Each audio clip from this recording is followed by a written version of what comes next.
The last thing Ethan Hayes expected was to end up stuck in the middle of nowhere. Rain was hammering against his windshield as his shiny black Aeon Martin slid off the road. The tires lost grip on the wet pavement, and before he could take control, the car spun sideways and crashed into a wooden fence with a loud thud. His heart raced as the engine coughed and died. "Great," he muttered, running a hand through his hair. This wasn't how his night was supposed to go. He was heading to an important business retreat to finalize a deal worth millions. A small detour through the countryside had seemed like a good idea until the storm hit. Now he was stuck, with no signal on his phone and rain pouring down around him. Make sure to subscribe to my channel so I can continue bringing you more fascinating true stories like this one. And don't forget to watch this video till the end and like the video, because this story is going to be incredibly interesting. Please hit the like button to show your support. Through the heavy rain, he noticed a flickering neon sign up ahead. Evergreen Motel. It looked like something from another time, a far cry from the five-star hotels he was used to. But right now, he had no choice but to make do. With a sigh, he grabbed his coat and stepped into the storm. The rain soaked through his dress shirt as he ran toward the entrance. The bell above the door rang as he stepped inside, shaking water from his sleeves. The lobby was small but cozy, with warm lighting and the faint smell of coffee in the air. A woman stood behind the counter, flipping through an old ledger. She looked up when she heard him and raised an eyebrow. "Rough night?" she asked. Ethan took a moment to study her. She wasn't what he expected. No uniform, no forced smile. Instead, she wore a simple sweater and jeans, with her long brown hair pulled back into a loose ponytail. Her hazel eyes had a quiet strength, something steady and unshaken by the sight of a soaking wet stranger walking in. "You could say that," he admitted, sighing. "Had a little accident down the road." "The car's not going anywhere tonight." She nodded, setting her pen down. "Need a room?" Ethan glanced down at his soaked clothes. "That obvious?" he asked. She smiled slightly. "I've seen worse." He reached for his wallet, but she stopped him with a wave of her hand. "We can settle that in the morning. You look like you need a hot shower more than anything." "That's generous of you," he said, surprised. She shrugged. "Not really. You're the only guest I've had all day." Ethan paused, not used to people being so casual. In his world, everything had a price. "Thanks," he said, taking the key she handed him. "Room 5, she said. "Hot water, takes a minute, but it's reliable." He nodded and turned to leave, but then stopped.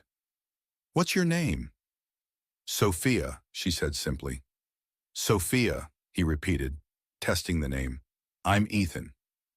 She gave him a small nod before returning to her ledger, acting as if his presence was nothing out of the ordinary. Ethan made his way to the room. The rain was still coming down, but the motel was old but well kept. His room, though simple, was clean and warm. He took off his wet clothes, stepped into the shower, and let the hot water melt the cold from his bones. This was temporary. In the morning, he'd find a way to get back on the road. But something about Sophia lingered in his mind. There was something different about her, something real. And for the first time in a long while, Ethan found himself intrigued. Ethan woke to the sound of rain still falling, though it was softer now, like the last whisper of the storm that had trapped him here. The room was dim, with the heavy curtains blocking most of the early morning light. He rubbed his face and stretched, his body sore from the unfamiliar bed. This was supposed to be a quick stop. One night. In the morning, he'd call a tow truck and get back on the road, returning to his life where business deals were made over dinner and people were valued by their assets. But as he sat there, a strange feeling of reluctance settled in his chest.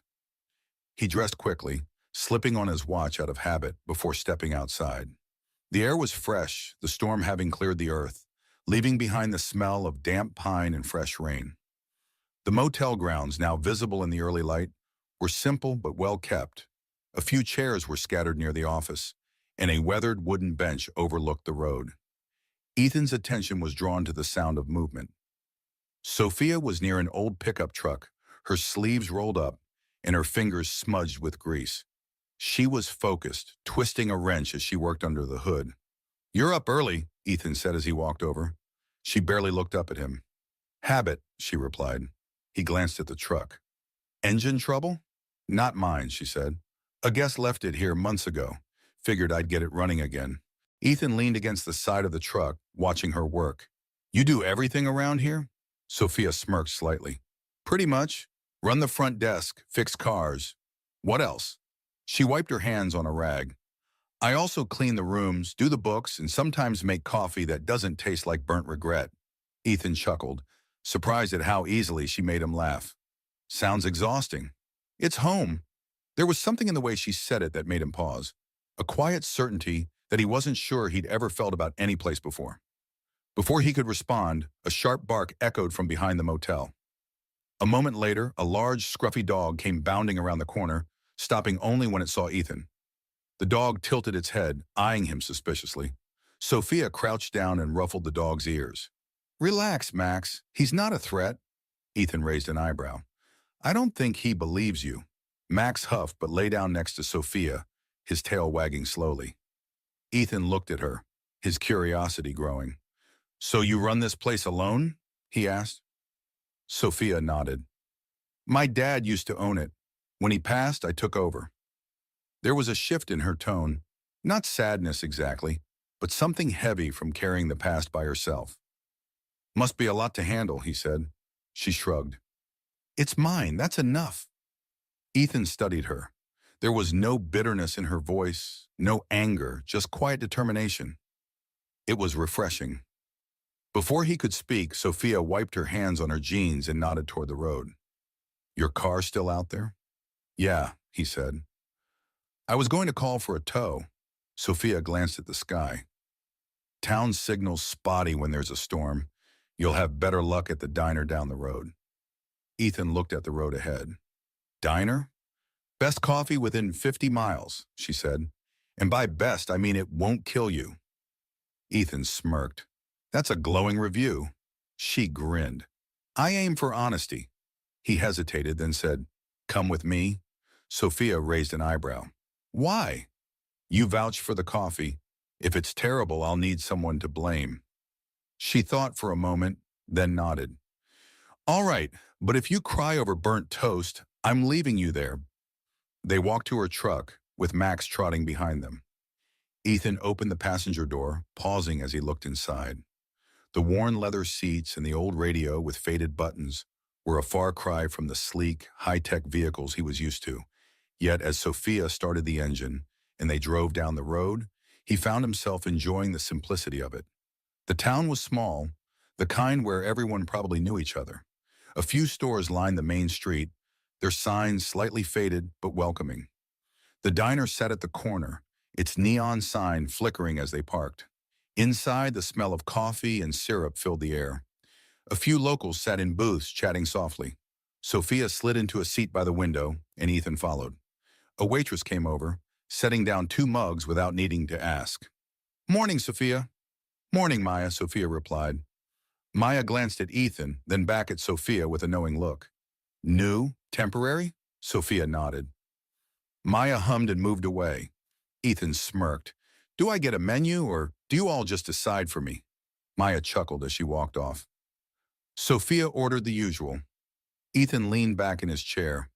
You realize I have no idea what I just ordered. You'll survive. He watched her, intrigued by how easily she fit into this small town. There was no pretension, no games. She was simply herself. And as the warmth of the coffee filled his hands, Ethan found himself in no rush to leave. Ethan wasn't sure when it happened, when the need to leave faded into something else. Maybe it was the way the town moved slowly, at its own relaxed pace, or how people nodded at him quietly, like he belonged. But most likely it was Sophia. Days had passed since the storm, and his car still sat on the side of the road, untouched. He had the resources to fix it or call for a tow from the nearest city and be gone by nightfall. But every time he thought about leaving, something kept him rooted in place. He found himself at the motel more often than he should have, offering to help with small tasks that Sophia didn't ask for. He fixed a crooked signpost outside, tightened the loose hinges on the office door, and even repaired a broken heater in one of the empty rooms. Ethan wasn't the kind of man who did things with his hands. His work had always been about numbers, deals, and negotiations. But there was something strangely satisfying about seeing the immediate result of his efforts. Sophia never asked why he stayed, and he never gave an explanation. She simply let him be.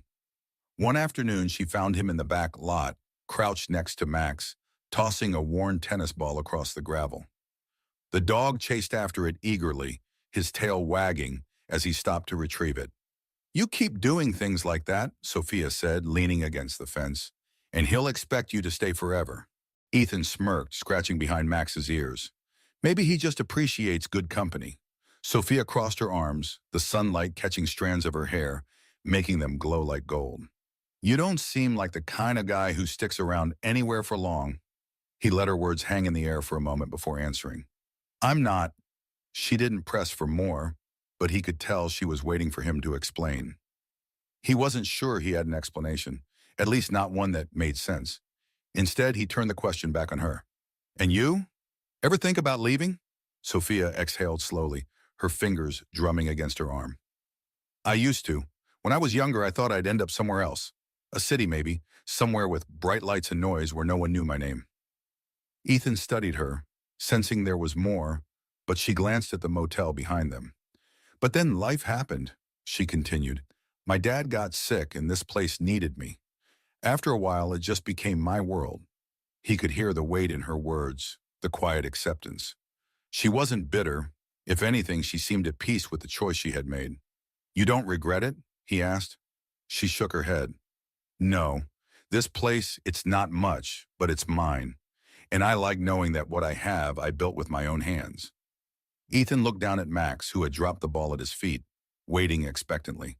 He picked it up and tossed it again, watching as the dog eagerly ran after it. "I get that," he admitted. Sophia raised an eyebrow. "Do you?" It was a fair question. His world had always been built on different values: power, wealth, the endless drive for more. He had never stayed in one place long enough to put down roots, never built something that wasn't tied to a contract or a business deal. Yet there was something about Sophia's quiet certainty that made him question everything he thought he knew about success. That night, he found himself in the motel's small kitchen, helping Sophia prepare a late dinner. It had started as a casual offer. He had been passing by when she was chopping vegetables, and somehow he ended up beside her, sleeves rolled up, stirring a pot of something that smelled surprisingly good. "You're telling me you've never cooked before?" Sophia teased, watching as he hesitated before adding some seasoning. "I've had people cook for me," he corrected. "There's a difference." She chuckled and shook her head. They ate at the small wooden table by the window, the hum of crickets outside filling the comfortable silence. Ethan wasn't sure why the moment felt important, but it did. Why did something as simple as sharing a meal in a quiet motel kitchen feel more grounding than any fancy dinner he had ever attended? When Sophia finally pushed her plate away, she rested her elbows on the table, studying him with a thoughtful look. "You're not what I expected," she said. Ethan tilted his head. "Oh, and what did you expect?" She smirked. "Someone who'd be long gone by now." He thought for a moment. "Maybe I should be." "Then why aren't you?" He could have given her a dozen answers. He could have told her that the deal he was supposed to finalize didn't seem so important anymore, or that the city he was supposed to return to now felt distant. But instead, he just said, "I don't know." Sophia held his gaze for a long moment before nodding, as if she understood something he didn't. The next morning, Ethan woke before dawn. He stepped outside to find the sky still painted in soft shades of indigo and violet. The air was crisp, the kind of morning that felt like it was offering something new. For the first time in a long time, he wasn't thinking about his next move. He was just here, and for now, that was enough. Ethan had never stayed in one place this long without a plan, without a deal to close, a meeting to attend, or a flight to catch. But as the days at the Evergreen Motel passed, he found himself unconcerned with the outside world. The urgency that once ruled his life had faded, replaced by quiet mornings spent fixing what needed fixing, slow afternoons where Sophia led him into her world, piece by piece, and evenings where the air between them hummed with something neither of them mentioned but both could feel. It was in the way Sophia's gaze lingered a little too long when she thought he wasn't looking, and in the way Ethan found reasons to be near her. Shoulders brushing in the narrow hall, fingers grazing hers when she passed him a cup of coffee. That night, the air was thick with the smell of summer rain. The earlier drizzle had left the earth damp and fragrant. Ethan stood outside the motel office, watching as Sophia locked up for the night. She didn't ask why he was still there. She never did. Instead, she leaned against the doorframe, studying him with a look he was beginning to crave. "You ever think about what comes next?" she asked, her voice slipping into the night air between them. Ethan exhaled, running a hand through his hair. "I used to. And now?" He turned toward her, searching her face for something, a sign that she wanted him to stay as much as he wanted to. "Now, I'm not so sure." Sophia held his gaze, something unreadable flashing in her eyes. She was always so sure, so rooted in the world she had built here. Ethan envied that certainty. "You don't belong here," she said softly, but there was no malice in her words, just quiet truth. "Maybe I don't," he admitted, "but I'm here." She nodded slowly as if weighing the truth of that. The silence stretched between them, but it wasn't uncomfortable. If anything, it felt charged, filled with a tension that had been building since the night he walked through the motel doors, drenched and frustrated with the world. Then Sophia sighed, shaking her head with a small, almost amused smile. "You're impossible," Ethan smirked. "I've been told." She pushed off the door frame and stepped closer, close enough for him to see the way her lashes fluttered when she looked at him, the way her breath caught just slightly before she spoke. "If you stay," she murmured, her voice barely above a whisper. "What happens then?" Ethan didn't have an answer. Not one that made sense anyway, but he knew this. He wasn't ready to walk away. So instead of speaking, he did the only thing that felt right. He lifted his hand, brushing a stray strand of hair behind her ear, his fingers lingering on her cheek. Sophia didn't pull away. If anything, she leaned into his touch, her eyes searching his as if she, too, was caught in the same pull. Then slowly, cautiously, as if testing the weight of the moment, he closed the distance between them. The kiss was soft at first, uncertain. But then Sophia's hands curled into the fabric of his shirt, pulling him closer. And Ethan forgot every doubt, every question. Nothing else mattered but this. Her, the way she fit against him, like she had always been meant to. The way her breath mingled with his, stealing every rushed thought from his mind. When they finally pulled apart, Sophia exhaled a shaky breath, her forehead resting against his. "I don't know how to do this," she admitted. Ethan smiled, brushing his thumb over her cheek. "Then we figure it out together." And for the first time in his life, he wasn't worried about what came next. Because as long as she was in it, he knew it was exactly where he was supposed to be. Ethan never thought he'd be fixing a leaky sink at a small motel, but here he was. He knelt under the bathroom counter in one of the empty rooms, sleeves pushed up, hands wet as he tightened the stubborn pipe. The constant drip had been driving him crazy all morning, and instead of listening to it any longer, he decided to fix it himself. Sophia stood nearby, arms crossed, watching him with a mix of amusement and curiosity. "You do realize we have a plumber in town, right?" Ethan wiped his hands on a rag and tested the faucet one last time. "No more dripping." "Yeah, but then I'd have to wait for them to show up. This was faster." She tilted her head.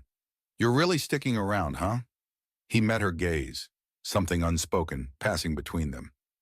He hadn't booked a return flight, hadn't called for a tow, and hadn't checked his emails in days. His world, filled with boardrooms, big deals, and power, felt distant, like it belonged to someone else. "I guess I am," he said finally, standing up straight. Sophia sighed, but there was no frustration in it. If anything, she looked relieved. "You're a strange man, Ethan Hayes." Ethan smirked. "You're just figuring that out?" She shook her head, but the corners of her lips lifted slightly. Later that evening, Ethan found himself by the fire pit Sophia had set up behind the motel years ago. The flames crackled, casting a flickering glow across the small circle of chairs. Sophia sat across from him, her bare feet tucked under her, a beer bottle in her hand. Max lay beside her, his ears twitching at the distant sounds of the night. Ethan leaned back, exhaling as he stared into the fire. "Tell me something about you I don't know." Sophia thought for a moment before answering. "I wanted to be a photographer." Ethan glanced at her, intrigued. "Yeah?" She nodded. "Before my dad got sick, I was saving up to move to a city, try my luck at it. I loved capturing moments, freezing time in a way that made people feel something." She exhaled, shaking her head. But life had other plans. Ethan studied her, the firelight casting shadows on her face. "Do you miss it?" "Sometimes," she admitted, "but I don't regret staying. This place," she gestured vaguely toward the motel, "it's a part of me now." He understood that more than he wanted to admit. A comfortable silence settled between them. The night was quiet, except for the soft chirping of insects and the rustling of leaves. Then Sophia's voice broke the stillness. "And you? Something I don't know about you." Ethan took a slow sip of his drink before answering. "I used to think success was the only thing that mattered. That if I just made enough money, built the right empire, I'd finally feel satisfied." She watched him closely. "And now?" He let out a breath, rubbing the back of his neck. "Now I'm not sure what I believe anymore." Sophia didn't press him for more, didn't try to fill the silence with words. She just sat there, letting the weight of his words settle between them. For the first time in a long time, Ethan felt like he didn't have to have all the answers. The next morning, he found himself helping Sophia repair the wooden fence behind the property. The old boards were weathered, some barely holding together. She handed him a hammer without saying anything, and he just went to work beside her, falling into an easy rhythm. "You know," Sophia teased, wiping sweat from her brow, "if you ever get tired of being a millionaire, you've got a real future in manual labor." Ethan smirked. "Good to know I've got options." She laughed, her sound light and unguarded, and just like that, another day passed. That evening, as the sun dipped below the horizon, Ethan stood outside his room, hands in his pockets, watching the last bit of light fade. Sophia appeared beside him, her presence quiet but grounding. "You're different," she said suddenly. Ethan turned to her. "How so?" She hesitated, then spoke. "When you first got here, you were restless," she said, "like you didn't know how to just be." Ethan swallowed because she wasn't wrong. "And now?" "Now you seem like a man who's starting to figure out what he wants." His chest tightened. He wanted to tell her that she was right, that for the first time in his life, he wasn't chasing something just out of reach, that maybe, just maybe, what he wanted was right in front of him. But instead, he reached for her hand, lacing their fingers together. Sophia didn't pull away, and in that moment, Ethan knew he wasn't leaving.